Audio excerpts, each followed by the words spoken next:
But I think that everyone's curious about something or many things, and it's about how can we apply that to new things in order to grow.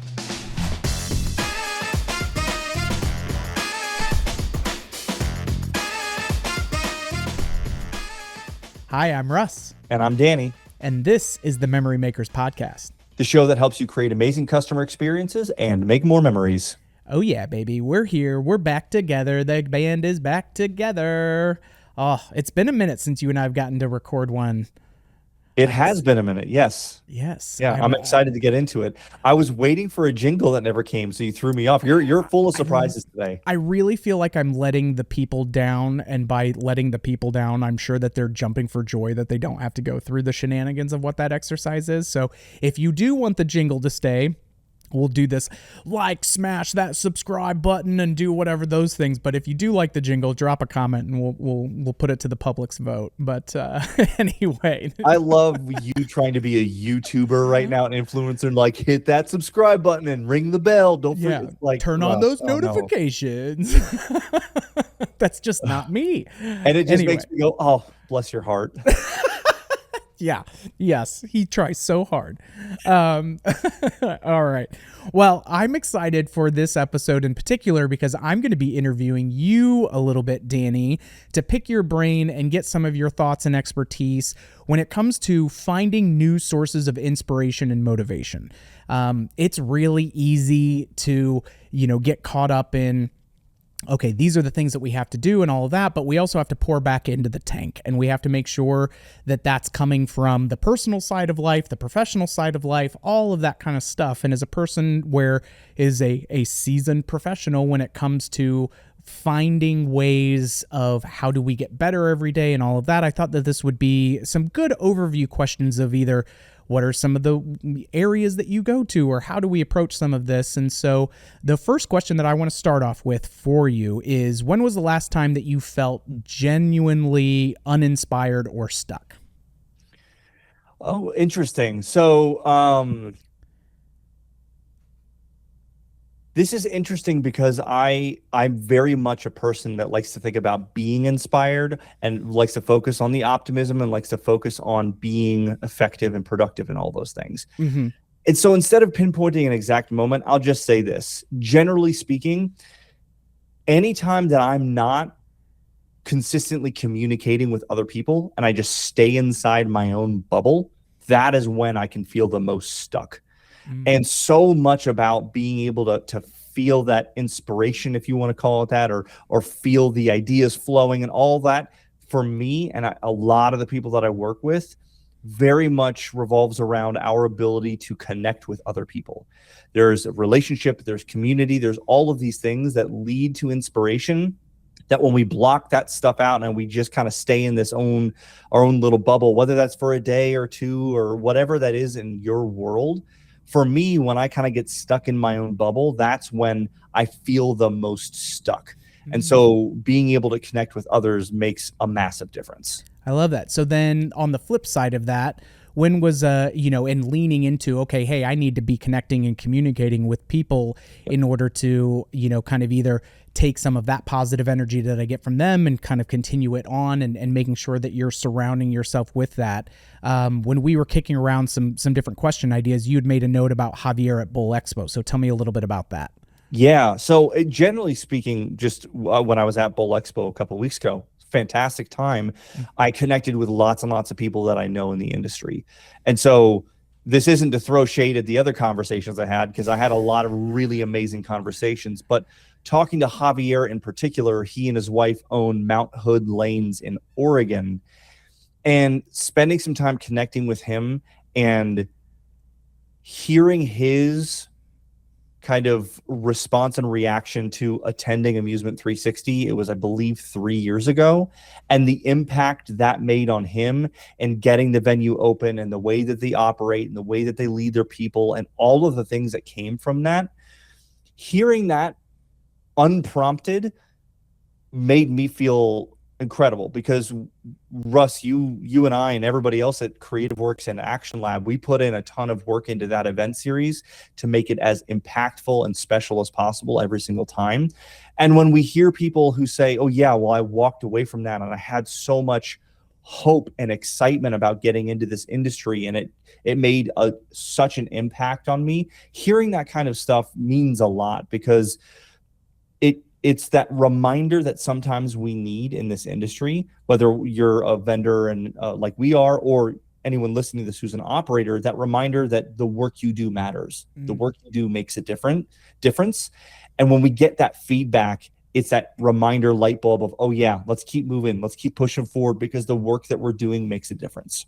I like that. Well, and I think it makes a, whether it is through, and we'll talk on this, of like, what are you doing as far as regularly putting yourself in a position to be around other either high achievers or people in your peer group. And I think that all kind of ties in where you feel like you're at your best when you're communicating and kind of picking the brain of people and able to see theirs. Like, it's a good reminder, like you said, of what that North Star, what we're really here to do is, and how that can play into it. So I love that. Shifting gears just slightly, do you think that people confuse lack of inspiration with burnout? And what I mean by that is, a lot of us, especially high achievers, and I'm high achiever adjacent, I'll put myself in that category, is okay, like, because we want to ride the grooves and the vibes and feel that and everything else, like, if that starts to dissipate a little bit, it can sometimes feel like burnout. But do you think that the lack of inspiration is just, okay, maybe we're in a marination stage, like, we don't have to constantly be redlining what our like go motivational input is I guess my question. So I think that maybe they're related, about my perspective on burnout. There's a lot of people have a lot of definitions about what causes burnout and what that is. And there's a couple of factors that I found to be very true for myself and then the people that I worked with in the past. And it is a combination of the work that you're doing right now not being connected to the bigger vision. So whether you're the owner of the business or you're a manager or you're an individual contributor listening to this, there is a bigger vision for why you work at the company or why you started the company in the first place, and what you want to accomplish in the industry, what you want to accomplish in your community. There's this bigger vision and why. And when the work you're doing day in and day out is disconnected from that bigger vision, it feels so much more overwhelming and heavy. And at the same time, if you feel like that work that you're doing isn't making a meaningful difference, whether that's because you feel like you don't have a sense of agency, or if you feel like you can't connect to that vision, or you feel like, I see the vision, I'm doing the work, but I'm not seeing any of the results, a lot of that can lead to burnout. And so I think that it might be connected to a lack of inspiration, but I think on the burnout side, those are the two variables that come to mind. But I also think about the fact that all of us are a product of our environment. Mm-hmm.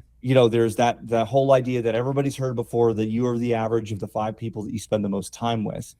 And that seems to be so true with myself and the people that I work with. And it's not just about their standards and their habits, but it's also about their attitudes. Because if you, let's say, for example, you're a business owner, right? You own a venue in this industry, and the people that you spend your time with are all people who work for you, and their managers. Maybe some of them are rock solid and you love them. Maybe some of them are negative complainer type people, but that's what you're around a lot. That can seep into how you think and how you feel on a regular basis. Mm-hmm. But when you surround yourself, whether it's physically in person, virtually, or through a byproduct of listening to podcasts and reading books, people who are optimistic and excited about the future and creative and finding new ways to grow the business and make a bigger impact, your mind gets focused more on that, and the lack of inspiration doesn't flare up as much, and you don't have as much of that sense of burnout. So I think the two ideas are related. There's burnout, but then there's also, you are the product of your environment. So if you don't like how you're showing up and how you feel, change your environment somehow, whether that's physically or digitally. Yeah. So you mentioned there, it's kind of, it can be the attitudes of people that are around you. So how do you know when you need a new source of inspiration versus just needing to buckle down and get some work done, right? Because I feel like I am more prone to, okay, I need this, like it's my ADD brain where I need a little bit more. I need this thing. Okay, that's the new carrot to dangle in front of me or what have you. And there are times where I'm like, nope, you're processing something that doesn't need to process and it's distracting you. You're being busy instead of productive. Like it's time to buckle down and just get after it. And so is there something like that you think about of, okay, do you really need to be re-inspired, or do we need to just kind of, have a little bit more discipline potentially, or shift how we're evaluating that? So this is an interesting question because everything that I just said about your environment and your productivity of your environment is true. Those are things that are external to you, impacting the way that you think and act. Also, people will rely on that too much in moments where they feel like they need to be inspired or they feel like they need motivation. And so instead of thinking about this from the perspective of I need inspiration, I think it's better to focus on optimism, because inspiration you can't control, but optimism you can. And so what I find is when we're avoiding that project, or there's this thing that we know we need to do, but we're procrastinating and we're getting distracted and all this other stuff, sometimes it's because we're not optimistic about how that thing will turn out, or not optimistic about how successful we'll be at it, or sometimes we think it's going to be harder than it really is. All of those things can put up these walls in front of us doing the thing. And so create more optimism in your life. And one of the ways that you can start programming your mind around optimism is to ask the question, what if, and then intentionally put a positive statement after that. Because typically most people are wired for negativity because we want to avoid loss. And so we'll say, what if worst case scenario? What if giant failure? That's the way our brains typically think by default. But we can kind of hijack that and rewire it to be, what if this turns out better than we could have imagined? What if this is the key to unlock our next level of growth? What if our team learns from this? What if something positive? And the more often that we do that, it doesn't happen overnight because programming your brain takes time, but focus more on maintaining optimism about the things that you're working on and the things that you're doing. And it, to me, is better than a very short burst of watching an inspirational video and be like, all right, now I'm ready to go after it, because that's super fleeting and doesn't last long, whereas optimism is much more enduring over the long haul. Yeah, I love that optimism piece, to your point, because you have control over your how you react to the things versus what's just, what has just kind of divine interventioned itself into your life or what have you. Over this weekend, I quoted you, and I was very excited. So Tiff and I, every year we work with our county's Fair Queen pageant, and like Tiff's on the director thing, I MC and run errands and help with that kind of a thing. And so when we were doing rehearsal on Saturday, the contestants, they were, you could tell that they had nerves around it. And so I took that framework that you had given me, gosh, I can't remember when you first gave it to me, but I really loved it, was this, oh, okay, I'm not nervous, I'm excited. And so sometimes even just how we label things and flipping it to that more optimistic look. And so then the next day on Sunday, when we were actually getting into it, I said, okay, who's nervous? And they like, so a couple of them started to raise their hand and they're like, oh no, wait, I'm excited. And so I had to give you some shout out points for that one. I appreciate that. I'm glad that it had a good practical application for you. Yeah, absolutely. Well, and it's just like, these can be learned mental hygiene habits almost, of just, oh, okay, really just being aware of the words that you're using or describing. And even when I think of things of like, gosh, I'm just so tired, and then I go, oh no, I did a lot today, or I was doing a lot of things today, and that is much better and tied more to the fulfillment of that work as opposed to the effort that went into it. And so it's little stuff like that which I love, that again, your Jedi mind trick is still being used for good, friend. That reminds me of a reframe that I use pretty regularly, is when I've got a lot coming up today on a day. Like, I can look at my schedule and see, oh, there's a lot happening. Sometimes a lot, well, not sometimes, very often people will say, I'm busy. I have a very busy day. But I think busy implies this lack of strategy and this lack of effectiveness, and it's just putting out fires. And so I've changed that. Whenever I think it and say it, I say, oh, I've got a full day today instead of a Yeah. busy day, because it's full of the things that are important. It's full of the things that I not only have to do, but get to do. And so those little ways of reframing thoughts and the way that we think about work and the world over the long haul makes a big difference in how we perceive those things. A big time. Okay, I'm going to shift gears slightly and talk about some of just, hey, what are we curating in our lives? And it's easy to say, like, take it easy on the social media or the doom scrolling and the different things like that. But more so, like, if we are getting to a point where, hey, I want to hack my algorithm a little bit and I want to get it kind of dialed in to where it's not giving me, insert next snowmageddon here or political nonsense here and this, that, and the other. Where do you currently get most of your new ideas, or what are things that you do on a regular basis to make sure that you're getting exposed to the right things when it comes to that? So for me, it's a combination of two things. It's input and it's thinking. So the input, some of that comes from podcasts, some of it comes from books, some of it comes from following very specific people on a platform like Instagram, where I get really interesting ideas and frameworks and things that people share that, whether they're someone who focuses on communication or on leadership or on relationships. I follow a lot of different people in those different realms, and I gain these ideas and these interesting things.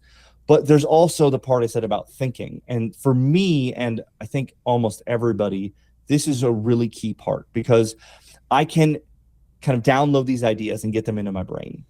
But if I don't give myself space to just think and let my mind wander, it's really hard to connect dots in unique ways. Mm. And it's one of the reasons why people say that, oh, I had a shower thought this morning. And people have really good ideas in the shower, or they'll have really good ideas when they're doing something that doesn't require thinking, like mowing the lawn. Mm-hmm. And it's because you're doing a thing that doesn't require a lot of cognitive effort. And you don't have any inputs where you're trying to listen to a podcast or something like that. You're just letting your brain wander.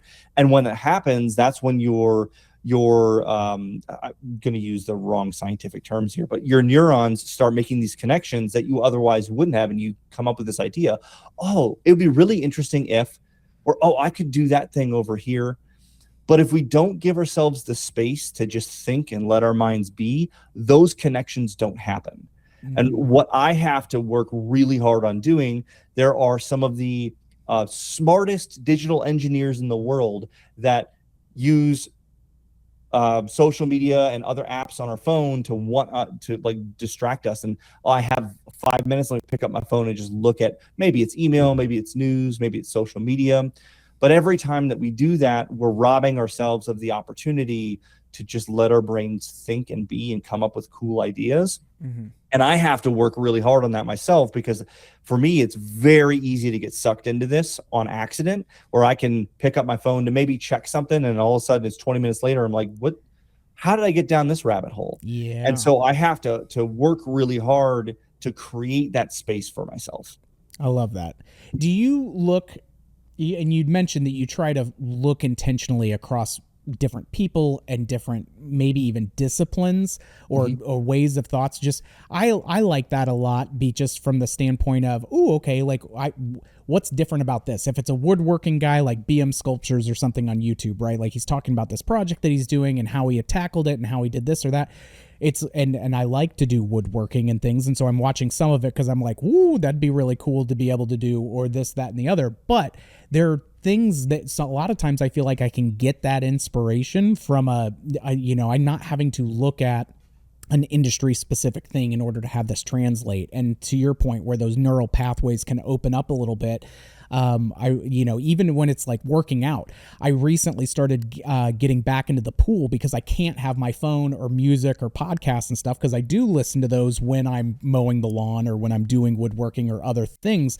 And so I was realizing, oh my gosh, I am loving being back in the pool because I can't have my phone on me, and I'm sure they have waterproof headphones or something like that. And so I should not Amazon that. But that aspect of like, oh, okay, now these things that have been kind of percolating, or those shower thoughts, like now those can cook and connect because I'm doing a fairly repetitive motion that then my brain can get into a little bit of autopilot on, but I don't have the extra noise that's also there. So I can actually think about those things that I'd been listening to, which I love. So there was back in the day, this is going to be deep cuts for you and Danny's I, going to but it make a makes me dated think about reference. back in, like 2017 timeline, when Jeff was still active in the company. Yeah. And we knew whenever he had been on a long flight where he didn't have, because he's not the type to watch a movie on a flight. He thinks and works, because he would write a bunch of emails and then have them in his outbound box, and then the moment he reconnected to data when he landed, all of them would get sent out, and then you just get like 6 emails in a row about, I had this idea here and we could do this, and I had this idea here. And it was kind of a joke every time, for me at least internally, but it was, he'd given himself space to think on the plane instead of watching a movie or doing this other stuff. Just that was one of the ways that he used thinking time. I love it. So tell me about something that you've learned from a completely unrelated business or industry that, again, just as an example of where you can find some of these things. Yeah. So right now on my feed, I'm actually getting a lot of stuff, like most people right now, I think, on the World Cup. And I saw this interview with Landon Donovan, who was a former player of the U.S. men's national team. And he was a player in that like 2000 to 2016 range. I don't remember the exact years, but he had been on the team for a while. And he was going for tryouts for what would be his final World Cup. And he had been on the previous, I think, 4 teams. So this would be his 5th and final time making the team and being part of the World Cup. And he got the invite to the training camp for the 30 people who got the invite. And then it was something like 23 would make the team. So 7 people would get cut after that training camp. And he was the last person that day to find out he got cut and he didn't make it. And so he went into the locker room and immediately went into the bathroom, kind of sat down and just started crying, because he'd given 16 years of his life to that team and the sport. And for him, it was crushing moment. But the observation that he made that I thought was so awesome from a sports standpoint is, he said there were other people in that room. It was their first time ever making the team. So for them, it was the biggest moment of their entire career. It was the biggest moment of their professional life. And multiple of them stopped for a moment, went in the bathroom, sat down next to him, put their arm around him, and just sat with him. They recognized in that moment he needed the support. And the powerful thing that he realized, he said, that moment taught me more about leadership than anything else. He said, because I looked back on my past, this was Landon speaking, and he said, every time I made the team, did I do that? Not once. Ooh. Not once was he the person that went to console and support the people who got cut. And he realized he had been very self-centered in his focus as a leader for a while on that team. And he said that lesson he learned about leadership was more important than him making that team. And for me, that was an awesome, holy crap moment about the power of leadership. Absolutely. So I'm going to have to move on, because otherwise you and I are going to be talking World Cup soccer for far too long. But yes, it's been awesome. Question for you: is curiosity a skill that can be actually developed, in your opinion? Yes. Everyone's curious about something. I've never met a single person who's not curious about anything. They're curious about certain things, and you can apply that curiosity to new places. I remember hearing a quote from this was somebody on the Tim Ferriss podcast years and years and years ago. And I think they might have been either an author or a professor at a university, maybe both. And they had this concept that if you're researching or reading about something new, like a new anything for you, and it's not interesting, it's because you haven't gotten deep enough. And their view was everything in the world, every discipline, every topic, everything you could possibly look at is interesting as long as you go deep enough. But I think that everyone's curious about something or many things, and it's about how can we apply that to new things in order to grow. And the one thing that I have to be careful about myself, because curiosity is a big value of mine, it's a personal value that I have in everything that I do, is I can wield curiosity in a negative way where I can use it as an excuse to just get distracted and procrastinate because, well, Sure. I'm learning something new, but I'm doing that as an excuse to not do the important thing over there that I really need to be doing. And so with anything, a strength taken too far can become a detriment. So just, for anyone listening, be aware of that. And if you have experienced that as well, you and I are kindred spirits in that Yeah. way.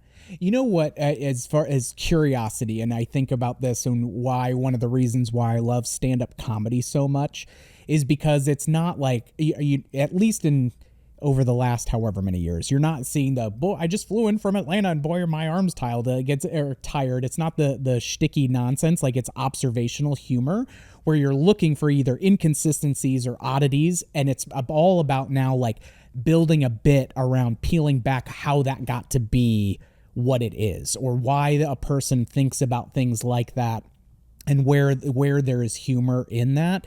And like Jim Gaffigan is a perfect example, right? Like he'll go and do a show in Canada and he'll do 27 minutes on maple syrup, and it's like, how do you get all of this time and these questions on that? But it's again, to your point, like, well, you just keep going deeper because there's something like that's kind of nagging at you, and it's just, okay, are we going to stick with this and try to learn a little bit more as to what led to that? Well, what led to that? And that aspect of, okay, well, people are shaped by so many different things, or cultures and kind of norms and rituals or whatever. All of these things are formed through habits and pieces, but like what changes and creates those to evolve. And so if you're looking for an excuse to watch stand-up comedy and somebody has questions as to why you're doing that and just saying, oh, I'm just practicing being curious.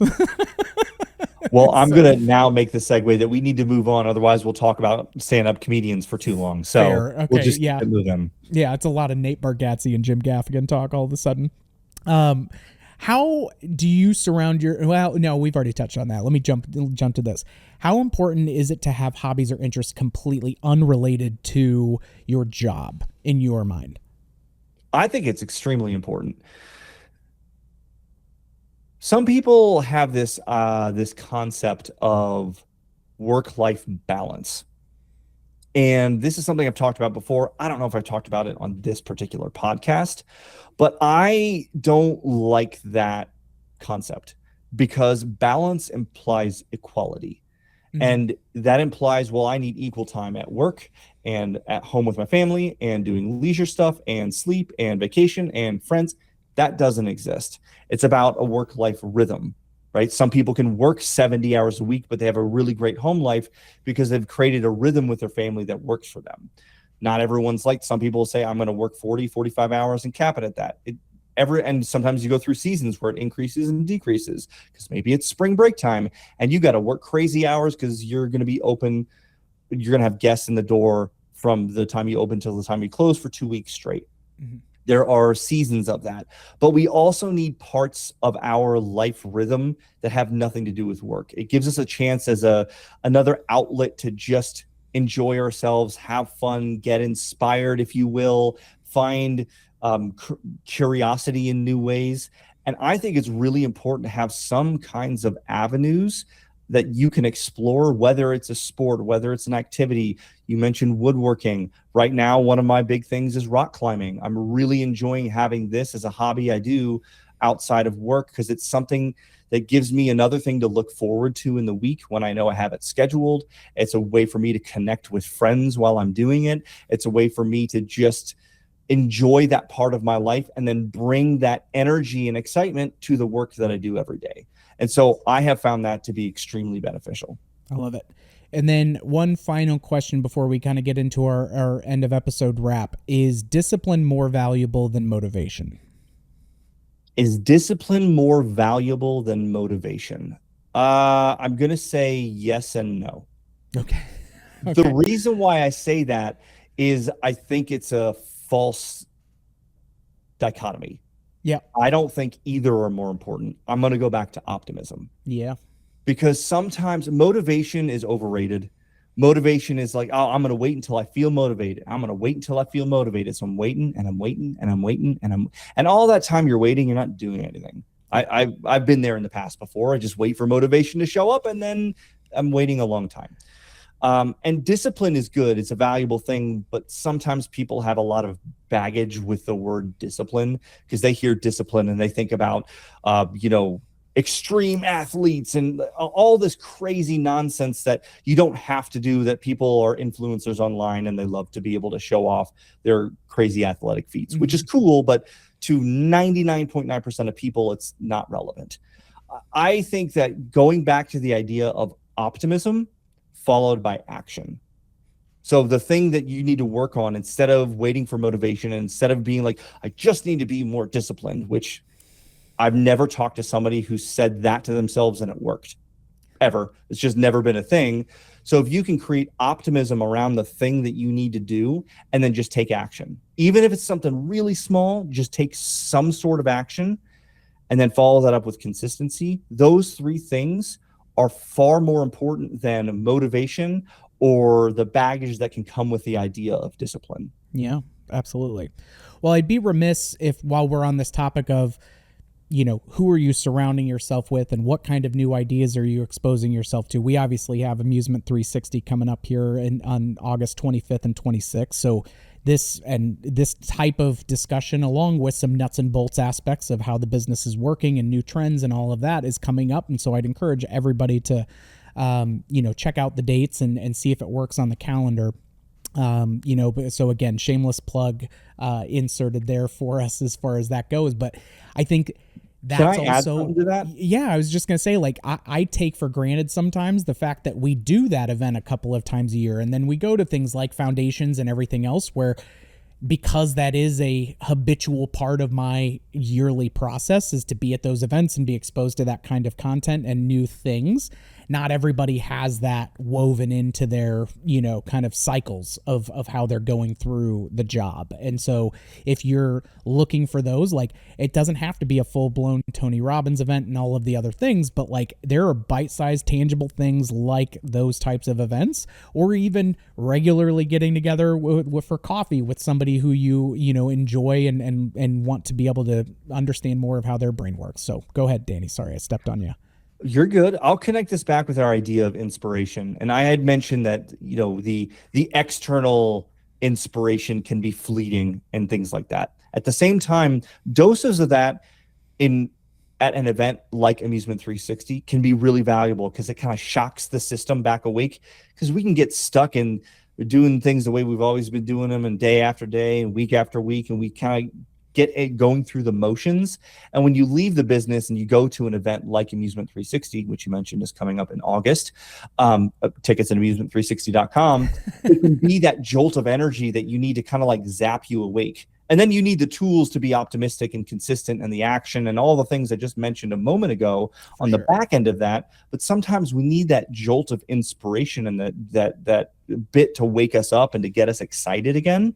Mm-hmm. And if you are, I'm just going to talk for a moment to existing operators, whether you are the owner or you're one of the high-level managers.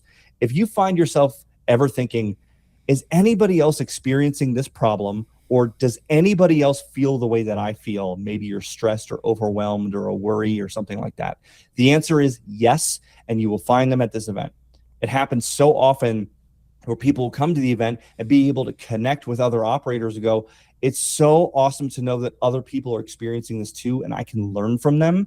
I can grow my network. I can get the inspiration. I can lean into curiosity, and then use all those tools when I get back to the business to help improve things over the long haul. So that is my little bit I'll say about Amusement 360. I love it, man. Okay, so since we're treating you like a traditional guest on the podcast, I want to ask if there is a favorite audiobook or a quote or some piece of material that you think kind of relates particularly to what we've been talking about today. Well, I'm going to say that this is one that's been on my mind because we just started a new quarter, and I've been talking with a lot of my clients about quarterly goals and setting up, because some people have the idea, well, I need to have inspiration, I need to have motivation for my goals, all those things. The quote that comes to mind for me is from James Clear, who wrote the book Atomic Habits, and it's, you don't rise to the level of your goals, you fall to the level of your systems. And so the concept of having optimism and being able to have consistent action you put on your calendar, and you create these systems of doing the work consistently and attaching that work to a bigger vision, all those things are part of your systems that will create more results than having a big goal that you just feel excited about but you're not taking action on. I love it, man. Well, I think that that's a great spot for us to wrap up. Thank you very much for your insights and letting me treat you more as a guest instead of a co-host, and really appreciate those insights. I take it for granted that I get to have your vibes and insights on a more regular basis than most, and so it's always good to get to nerd out with you on this. With that, make sure that you guys are checking out the weekly episodes that are coming out. We've had some really cool operator interviews. We've got some other ones stacked up that I'm super jazzed about that are coming down the pike. But if there's content and ideas that you guys want to have us touch on, we'll be more than happy to go down that rabbit hole and bring it in. If you like what you heard, give us that 5-star review, please and thank you. And we always appreciate that if we've earned it. And, just keep after it, right? Remember that this is an ongoing process of continual improvement, and perfection, while is a fun idea, it's very, it's very rarely obtained. And so it's make those bigger goals and those bigger ambitions, but do the small things consistently over time that'll get you there. And that's really the secret sauce that goes to it. So with that, thank you guys for joining us. Shout out to Mikey Mike on the 1s and 2s working the Ultranet for us. And we'll catch you on the next one, Troublemakers.